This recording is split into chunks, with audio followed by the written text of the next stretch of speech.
Hampton University, situated in Hampton, Virginia, is a distinguished HBCU renowned for its commitment to academic excellence, innovation, and community impact.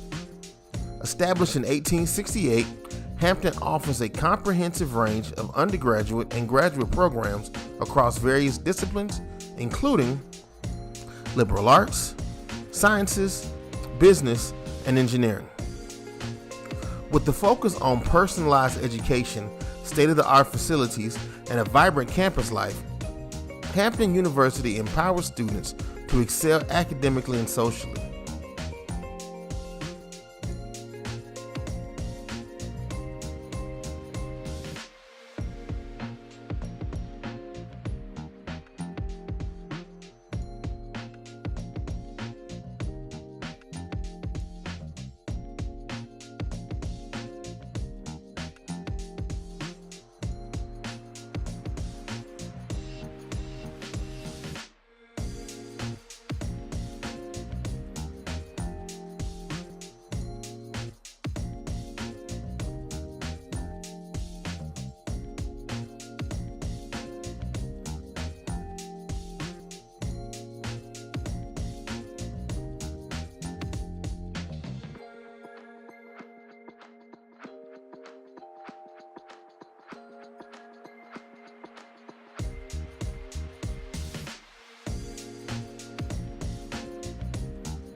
Embracing a legacy of leadership and service, Hampton prepares students to make meaningful contributions to their professions and society, fostering a diverse and inclusive environment that celebrates achievement and scholarship. Good evening, everybody. My name is Edward L. Hardison II. I'm the youth minister here at Greater Temple Missionary Baptist Church. Oof, Lord. And I am Edward L. Hardison III, junior deacon. Well, I guess I'm no longer a junior, huh? You've gotten old, son. Well, if I've gotten older, you have as well. Getting old is a blessing, and I'm going to keep my head tilted up so you can't see all the grades. Now, we are happy to have you all back again. Yes, Tonight, we're going to continue in our spotlights and biblical people. Tonight's person, if you remember from last week, is going to be Noah. The man with the big boat himself. The man with the big boat. So, let's talk big boat energy. Big boat energy. Did you really just say that? Yeah, man. Father. Noah was. Listen. Let's take this mic. Sir, I'm cool. I don't know what you think. I'm cool, man. Look at me. You did not just say big boat energy. Well, he did have a big boat. He was very energetic to be his age. Big boat energy. I don't really see the problem. I'm not sure how to respond to that. Therefore, I'm not going to. Well, cool. So let's talk Noah. All right. As always, we'll start with a little background before we get off into the judging and learning of character traits. And realizing that my father can't correctly judge a person's character. Well, I don't want to judge your character. I just want to. You gave Samson a 3. Samson deserved a 3. He did not. He didn't deserve a 3. You were correct. He deserved about a 2. He deserved better. But tonight, we're talking about Noah. Justice for my boy Samson. So, everybody knows the story of Noah and his big boat. And the boat. A lot of us don't know why Noah had to build a big boat. I do. I'm reminded of it every time it rains. Well, I'm so glad that Noah had that big boat, because if God saw that no one was good, like nobody, we would have been fish. Well, you're getting ahead of us. So, Noah's story starts in about Genesis, the 6th chapter, and goes to about Genesis, the 8th or 9th chapter. We're going to dig into it and get there for certain. The fact that But- Noah's Ark takes place at the very beginning, like this is early humanity. Well, this is early history, and we have to remember, we don't know the exact date of Noah's Ark. We know it happened in our human history, Early history. but we don't know how much time had passed between Noah and Adam. We know that a lot of years, but there's a lot of people, a lot of people were being born and perishing during this time. So, first thing to know is that people since Adam and Eve had gotten really wicked, like really bad. Bad is an understatement. That the things that they were doing was so Wicked. bruh. Well, in Genesis, the 6th chapter, it starts off with God, with the writer giving you what God is thinking. It says that it came about when mankind began to multiply on the face of the land. Daughters were born to them, and the sons of God describe a particular race of people, saw that the daughters of mankind were beautiful, and they took wives for themselves, whomever they chose. The Lord said, "My spirit will not remain here on earth with man forever, because he is flesh. Nevertheless, his days shall be 120 years." All right. So the first thing God does is he cuts down the number of years that people were living, because at this point, if you go back in chapter 5, when you look through Adam's descendants, they were living a long time. Long, healthy life. Oh, yeah. The Nephilim were on the earth in those days, and afterwards the Son of God came in to the sons of God came to the daughters and bore children with them, and they were mighty men of old, men of renown. So you have these race of people who were not necessarily in God's original intention. And then we see why. The Lord saw that they were wicked. The Lord saw the wickedness of mankind was great on the earth, and that every intent he thought of their hearts, they would only do evil continually. Mm. And the Lord had remorse that he had ever even made mankind on the earth. Now, that is terrifying. Yeah. How bad is it? How bad are you that God is sorry he ever made you? Ever made humanity. You, your mama, your daddy, your cousins, your brothers, your sisters. Bruh, He what? said, all y'all, just, this is stupid.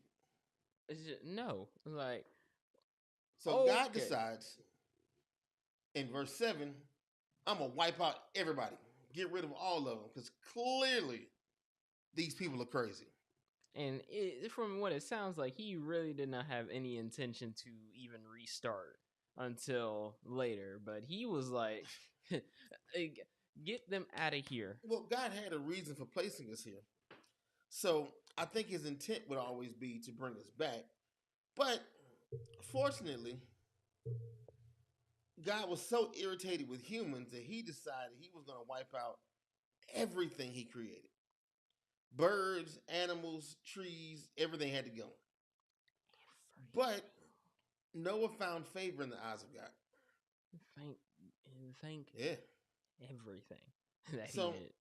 The Bible describes Noah in verse 9, chapter 6, as a righteous, blameless in his generation. Righteous, blameless. Well, blameless in his generation. It's a comparative term. Yeah. Did not say Noah was perfect. It said in comparison to everybody else around here, he was a lot better. I mean, you can't get much worse than what his generation was doing. Yeah, but I mean, worse is a comparative term. But the second part of verse 9 is the important part. Noah walked with God. Walked with God. He was cool with God. So here we are. You don't just say, yeah, me and God walk down the street every now and again. Like, Well, Okay, the scripture isn't talking about literally walking with God. It's Nah. a metaphorical term Nah. that says that when God, he existed and he coexisted with God. He and God were friendly. God pulled up down to earth one day and said, "Hey, you want to take a walk down the Golden Gate?" And Well, they they used to do that back in the garden. When Adam messed everything up, we lost that connection. and Noah still had it. No, again, this isn't a literal walk. This is a metaphorical walk. They were in conjunction in relationship with each other. I'm just saying. But Noah had 3 sons, Shem, Ham, and Japheth. All right. So, verse 11 is where things start to really kick up. Kick off. Here we go. The earth was corrupt in the sight of God, and the earth was filled with violence. And God looked on the earth, and behold, it was corrupt for humanity, and had corrupted it corrupted its way upon the earth. So God says to Noah, verse 13, the end of humanity has come. The earth is filled with violence because of people, and behold, I will destroy them. And he gives Noah instructions. He says, you will make an ark. You will cover it inside and out with pitch. It's kind of like tar. Okay. That's to make it waterproof. Then you shall make the length of the ark 300 cubits, which is a unit of measurement. How long is 300 cubits? So there's some debate there, but some people think that a cubit is the distance between your middle finger and your elbow. We don't really know. We don't know how tall Noah was. Like, there's a lot we don't know. So there's no real way of ever really knowing how big the ark physically was. And we found no remnants of this ark at all? Well, we do not know how much time has passed. But no, there's a lot of scientific evidence to support the ark. But thing must have been massive, though. Yeah. Or over time, it just disintegrates and you find pieces. I'm just saying, for this time. This was a long time ago. Yeah, but at this time, this ark still had to have been absolutely massive. Sure. The width was 50 cubits and its height was 30 cubits. He also told him to make a window and put it 1 cubit from the top. Build a door in the ark. You shall make it with lower, second, and third decks. He said, and behold, I am going to bring a flood of water upon the earth to destroy all flesh in which there is breath. From under the heavens, everything that is on earth shall perish. Then he gives some hope, because God always likes to give hope. He says, but I will establish my covenant with you, and you shall enter the ark, you, your sons, your wife, and your sons' wives with you. Now, here's the other part that people struggle with when it comes to the ark. Mm-hmm. He tells them, of every living thing of all flesh, you shall bring 2 of each kind into the ark. To keep them alive with you, there shall be a male and a female. Of the birds according to their own kind, and of the animals of their own kind, and of every crawling thing according to its own kind, 2 of each will come to you, and you will keep them alive. A lot of people often wondered, how did Noah go out and catch all this stuff? No, they came to him. The scripture says they came to him. And as for you, take for yourself some food, some of every food that's edible, and gather it to yourself, and it shall be food to them. So Noah did everything God told him to. Gathered every food, every animal, built a giant boat, and was chill with God. You're telling me if Noah said, hey God, I'm in a rough spot, can I come crash at your place? God said, yeah, pull up. Like that is interesting. That is. I don't think that was a relationship. Father, it says Noah walked with God. Again, metaphorical. Where else? Who else walked with God like this? A lot of people did. But Noah was one of the Moses first. did. Well, that's because Noah comes so early. Yeah, exactly. Abraham said to have walked with God. Elijah walked with God. Elisha walked with God. God wasn't walking with nobody until this point. He walked with He- Adam. He and walked Eve. with Eve, and that's it. Now we got someone else with the walk with God. This was a tight. Then this Yeah, is they going had a on relationship.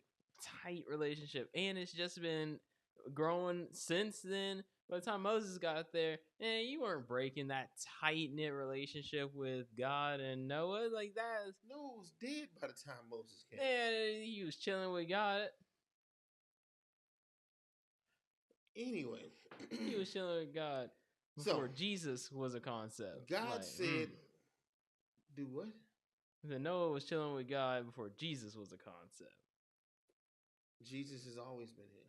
Oh yeah, but In the beginning was the Word, and the Word was God, and the Word was with God. Jesus was always there. well, the body of Jesus. So, chapter 7 in Genesis, the Lord said to Noah, "Enter the ark, all of your household. For you and you alone have I found righteous of this entire generation." He then gives him some more instructions on what to take to eat and what to take, period. He told him to take 7 pairs of every clean animal, a male and female. Now, the term clean and unclean has to do with dietary and holy restrictions. Yeah.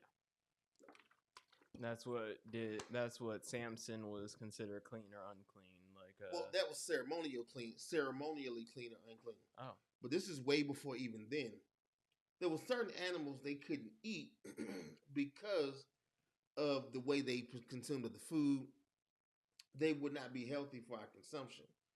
Later on in the New Testament, God would tell them that everything He made was fit for consumption. But there was a huge modern advancement that happened in between these things. We learned how to make fire really hot to kill impurities. So the things that would have made us sick eating the stuff then no longer makes us sick because we know how to cook them now. Oh yeah, I guess they were kind of eating like raw stuff. Ooh. I mean, they could cook. It was just not as good as we cook now. They couldn't cook chicken. Oh man. No, chicken was a clean animal. Oh, they could cook chicken. What couldn't they eat then? Oh, we'll get to that when we study the Levitical laws and stuff. What he tells them, bring 2 of every animal that are not clean, a male and a female. So you see, there's a distinction: clean animals and not clean animals. Mm-hmm. For every clean animal, tell them bring 7 pairs. For every unclean animal, bring 1 pair. Now, why do you think that is? Offering. No. Oh. I thought that You eat the clean animals. If you only bring 1 pair of clean animals, what are you going to do when you get hungry?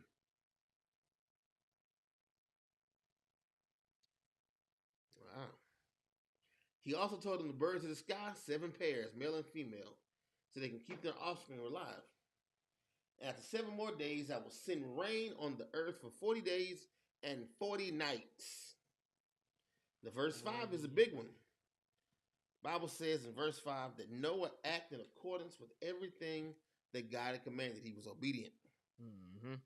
Noah was 600 years old when the flood water came upon the earth. How old was he when he built the ark? Was he Doesn't I don't say. think it says, but 600 years. He was an old man. He was old by our standards, but to be honest, because we don't Ancient have by any, our standards. well, because we don't have a biological reference, we don't know what condition his body. He was clearly in good shape. Oh, He was able to build an ark, go collect all these animals. Yeah, he was very much so fit. Yeah. So Noah, his sons, his wife's sons, all the animals, they entered the ark just as God had commanded them. Then about 7 days later, it started to do something it had never done before. It rained. Uh-oh. In the 600th year of Noah's life, in the 2nd month, on the 17th day of the month, the fountains of the great deep burst open and the floodgates of the sky were open. And it rained for 40 days and 40 nights. That is crazy. That is terrifying. Now, when you think of this ship, think of how big the ship would have had to have been. It had to have been massive. Now think about the door that covers all of these decks God told him to build. Remember, he told him to build 4 decks. And the top deck. this door had to be huge. Absolutely. Well, verse 16 says that after they entered, male and female of all flesh, as God had commanded, God closed the door behind them. They weren't going to be able to. Exactly. So, the water prevailed 15 cubits higher. It's a bunch of water. It actually got so high that it covered up all the mountains. 15 cubits higher than the mountains. That is a lot of water. And that's why everything that took breath within his nostrils died. And that is how chapter 7 ends. Chapter 7 ends with an estimate of time. So it rained for 40 days and 40 nights. But, verse 24, the water persisted for 150 days. 150 days. A long, long time. So, chapter 8 starts with God remembering Noah and his family and all these animals on the boat. So God caused the great wind to blow over the earth and the water subsided. What do you think God was doing for those 150 days? Contemplating whether or not he was going to let these jokers ever live again. There really is no telling what he was doing. But you have to remember, God does not exist in time like you and I exist in time. We experience time linearly. But the scripture says that God exists outside of time. Yeah, like 150 days. Yeah, it's not. Well, again, you're still thinking time-wise. All of these things happen at the same time for God. He experiences all of this at once because he sits outside of us. So he gets to actually look at the timeline. Think of it like when you watch me edit a film. I'm looking at a timeline. Yep. And I exist outside of the timeline. Now, the things happening on the timeline can only go in one direction, forward. I, however, on the outside of it, can go back and forth and click and go and add and subtract. I will pop in here. Yeah. That's how I make cuts and edits. So, the water started to decrease in the 10th month. And on the first day of the month, the tops of the mountains were visible. It's a lot of water. At the end of the 40 days, Noah opened the window, sent a bird out. Bird came back. He sent a dove out. Dove came back. Well, so he waited some more time. Sent another dove out. And in the evening, the dove came back with something special. A branch. He came back with a branch. That means trees from are an olive visible. leaf. Yep. So Noah knew that the water was low enough for trees to be back on the earth, to be back visible on the earth. Yep. But the bird came back to let him know that the water was not gone. Yeah, because it would have stayed gone. Yeah, well, why come back? I'm free. He waited another 7 days and sent out the dove again. This time Doug said, nah, I'm out. Did not return. That was all we needed. So when that happened, Noah was 601 years old. It was the first month of the first day. The water was dried up. Noah then removes the tarp from the top of the ark. That's the covering he's talking about. And he saw that the surface had dried. A whole other month passed, and on the 27th day of the month, the earth was completely dry. So God said to Noah, go out of your ark, you and your wife, and your sons and your sons' wives. Bring out every living thing of flesh that is with you. So Noah went out with his sons, his wives, every animal, every crawling thing, every bird. They went out and they rediscovered the earth. Then Noah built an altar. Took some of the clean animals, some of the clean birds, and he made a sacrifice. Well, the Lord smelled the soothing aroma, and the Lord said to him, I will never curse the ground again on account of man. For the intent of man's heart is evil from his youth, and I will never destroy every living thing as I have done. All right? That's how chapter 8 ends. Verse 9 comes in with the commandment from God, chapter 9. Good promise. Be fruitful and multiply. The fear of you and the terror of you is on every animal and beast on the earth, every bird in the sky and everything that crawls. They are handed over to you. Every moving thing that is alive I have given to you, and I've also given you the green plant. But you should not eat the flesh of life. Don't eat live flesh that still has blood in it. I will certainly require your life's blood for every animal, and from every person and every man of his brother I will require that life. Whoever sheds human blood, by man his blood shall be shed, for man is made in the image of God. Mm-hmm. God is telling us here that I made each and every one of you, and you don't have the right to senselessly take another's life. Yep. Now, God is not talking about self-defense and protecting yourself.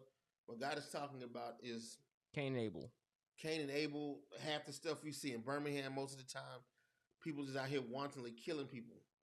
That's why it feels so bad and so wrong. We weren't designed to take life like this. You know, it's not healthy, and it's not mentally sustainable. No. Now, God makes a covenant with Noah. Told you.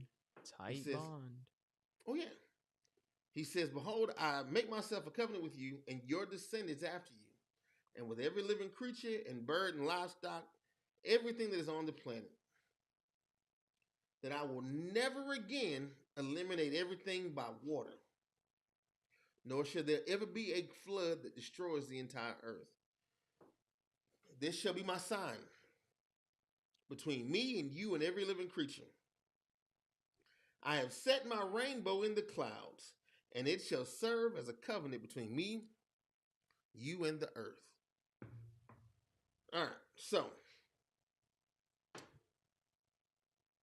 every time you see the rainbow, you should be reminded of God's covenant.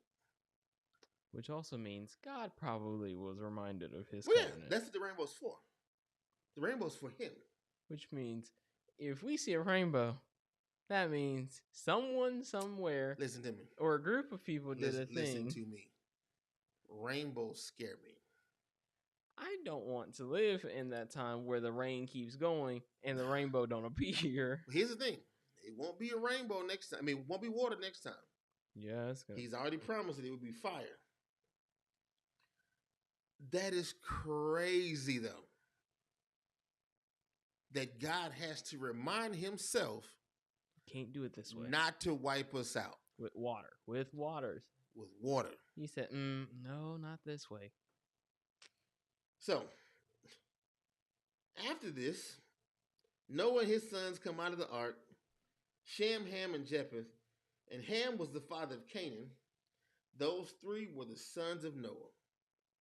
And from there, the entire earth was populated. Woo, repopulation. Verse 20. Then Noah began farming and planted himself a vineyard. That's great. He got drunk. As anyone with a vineyard might be. Got naked and laid outside his house, his tent. Ham, his son, father of Canaan, saw his nakedness and told his brothers outside. He made fun of them. Shem and Japheth took a garment, put it on their backs, and walked backwards and covered their father's nakedness. When Noah woke up and found out what his youngest son had did, he cursed Canaan. We cursed Ham and said, "Cursed be Canaan, servant of your servants, a servant of servants. He shall be to his brothers." And he also said, "Blessed be the Lord, the God of Shem, and may Canaan be his servant. May God enlarge Japheth, and may he live in the tents of Shem, and may Canaan be his servant."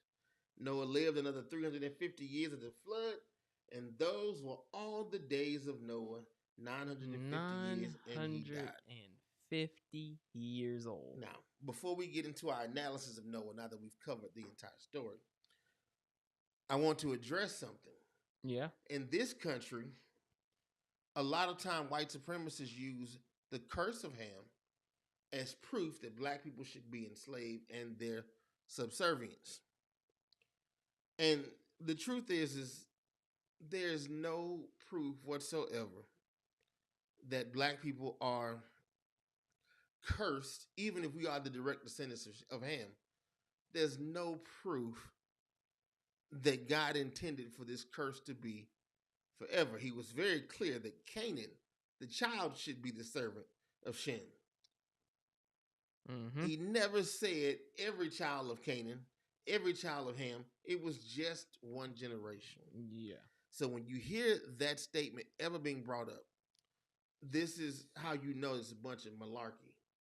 It's just a bunch of nonsense. Yeah, Because that is absolutely and utterly insane. Like, that is the craziest thing in the world, to think that God would curse a group of people for the entirety of forever because of one person's mistake. So, now that we got that out of the way, let's talk Noah. Let's talk Noah. So, let's start with this. Let's start with judging Noah's mission. What was Noah's assignment? He was assigned with building an ark, collecting groups of everything, basically everything on the earth, Okay.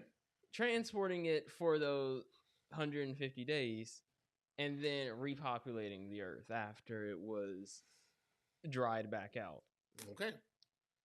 That is absolutely right. Noah had to go at 600 years old or so and build an ark. He had a very tough task. One of my favorite Bill Cosby joke sets is about Noah and the ark. I'll let you listen to it one day. All right. But yeah, no, this is a very tall task for any man, let alone one that someone age. 600 years old. Yeah, no, he was old. He was old. But I mean, he got it done. He covered it. Got it done with no, like, from what it reads, he didn't have any problems, no complaints. Well, He kind of, maybe there was a physical struggle just because 600 years old. Yeah, and your body ain't moving like you were in 20. But still, he followed it faithfully and without question. He just did it. He just did it. Like, that's nice. Okay, so he scores high on the I'm cool with God thing. Oh yeah, easily. Like, Okay. not everybody's just cool with God like that. Okay. Not everyone walked with him. So we would go next to his relationship with God. We know that is your favorite part. He walked with God. That is all we need to hear. He had favor with God, letting him and his family, including his sons and his sons' wives, allowed to still be alive after he completely wiped off. Because that is true. Honestly, how he was doing, he probably could have just said, Noah, his wife, wipe everyone else out. Well, I mean, it'd have been a lot more difficult to have done that. Genetic diversity is a thing, and he'd already done that once with Adam and Eve.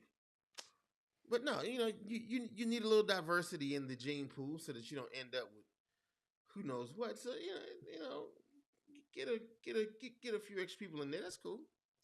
Okay, so Noah walked with God, and he was good at his assignment. Looks like he had a good relationship with his kids and his family. Yeah. The Bible doesn't mention anything. However, I mean, they dealt with him for 150 days and didn't harass him for those 600 years. And the worst thing that we see, including family ties, was the one time that he got drunk. I don't know if it was a one time, but we do know that Noah had a bit of a drinking problem. We can assume so, because the first thing he did. The first thing you do, you go plant grapes and make you some wine. That's the first thing he did. Come on, bro. We can like, assume geez. that Noah had a drinking problem, but I had to give it to him. If you were on a boat for 150 days at 600 years old, nah, you would have to do something to be like, no, sir, man, no. Like, no. After a while, that arc becomes all the same, and it gets to your head. No. I gotta give it to Noah on this one. I see how you think you're gonna be relaxing and trying to make everything cool. Gotta watch you when you get to college in a couple of weeks. I'll be fine. Oh, I know you will. I'll come up there and get you if I need to. I'll be fine. Okay, so Noah's flaws. Let's look at his faults. As we just discussed, he was a bit of a drinker. Is that a big fault? Yes. You get off the ship and the first thing you do is go get drunk? He still tended to the animals and had a farm. He got so drunk that he fell out outside of his house. That is a problem, sir. Today he would go to jail for that. Public indecency. There was no public there. I'm just saying, it doesn't matter. The world was just no. There is no public indecency. How you act when nobody is around is your true character.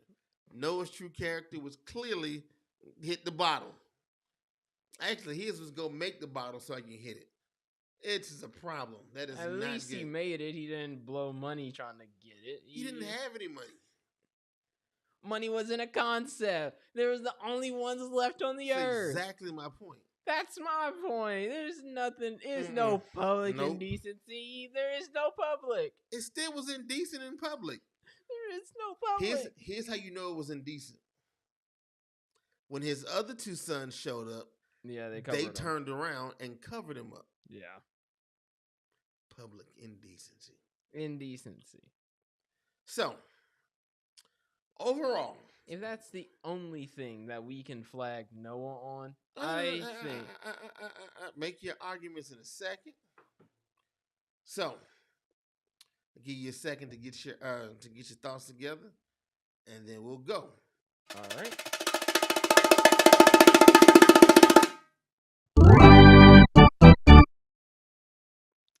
We'll try that and see if we can get it a little smoother. But all right, make your point. Make your case. Noah's a 9. Noah's a 9. Oh wow. No. Hit me. Why? He did his job. He did it without hesitation, without questioning. And the worst thing that he did was get drunk. And we can assume that that was probably his profession just because that was the first thing he did when he got off the boat.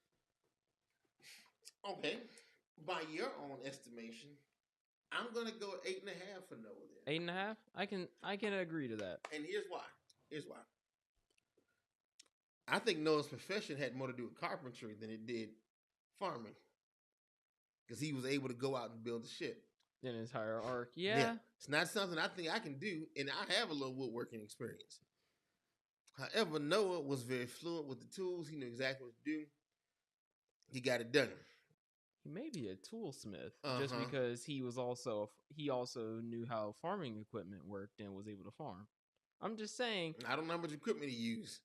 We do know the man had a job. He had a career. He took care of himself. And the first chance he got, he went and got drunk. That means he knew how to raise a vineyard properly, which means he probably had a little bit of jack of all trades with tools and life-like skills. You know, you're also defending this whole drunkard thing a little too heavy for I'm me. not defending the drunkard thing. We're just saying we're going to talk about that off what camera. his profession was. I want to deal with that. What his profession was, I think that he was a toolsmith. But yes, I will go 8.5. 8.5. Soft 9 maybe. But yeah, right in there. Right at 9. I can get behind an 8.5, 9. I think I'm leaning a bit more to the 9 just because.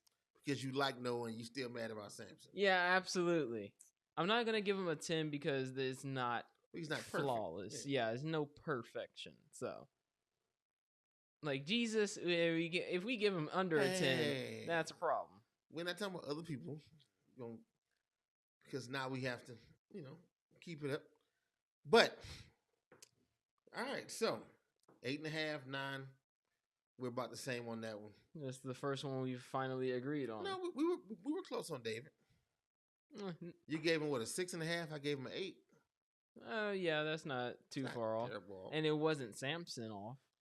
Well, that's because I was right and you're wrong. That's because you were delusional and I was right. The man was a bum. And he was a silly bum. We are not going to discuss Samson again for another 30 minutes. We are not going to discuss Samson again. We were doing Noah and we were doing good with Noah. And that's all we're going to do today. And next week, come back to find out who we're profiling next week. I don't know. I guess we'll discuss that in our next pre-production meeting. But we thank you all for coming. If you have suggestions for who we should profile put them in the comments. We will absolutely get around to them because there are a lot of people in the Bible. Don't forget, hashtag respect for Samson. Hashtag Samson is not a 3. That's all I'm going to say. Soft 2. Soft 2, sure. I think my dad is just illusioned. It is late. We just need to get him on It's his... nothing late. No. We just need to put him on his meds. That's all. Now, I guess it's all for good night. Yeah. We love you guys. We'll see you next week. See y'all next time. If you are interested in learning more about Jesus and how he has restored our relationship with God, we invite you to accept him into your hearts. We want you to do this so that your transformation can happen. And we want you to reach out to us so that we can talk more about the way you are feeling and your next steps. We love you, and we hope that you know that Jesus loves you as well.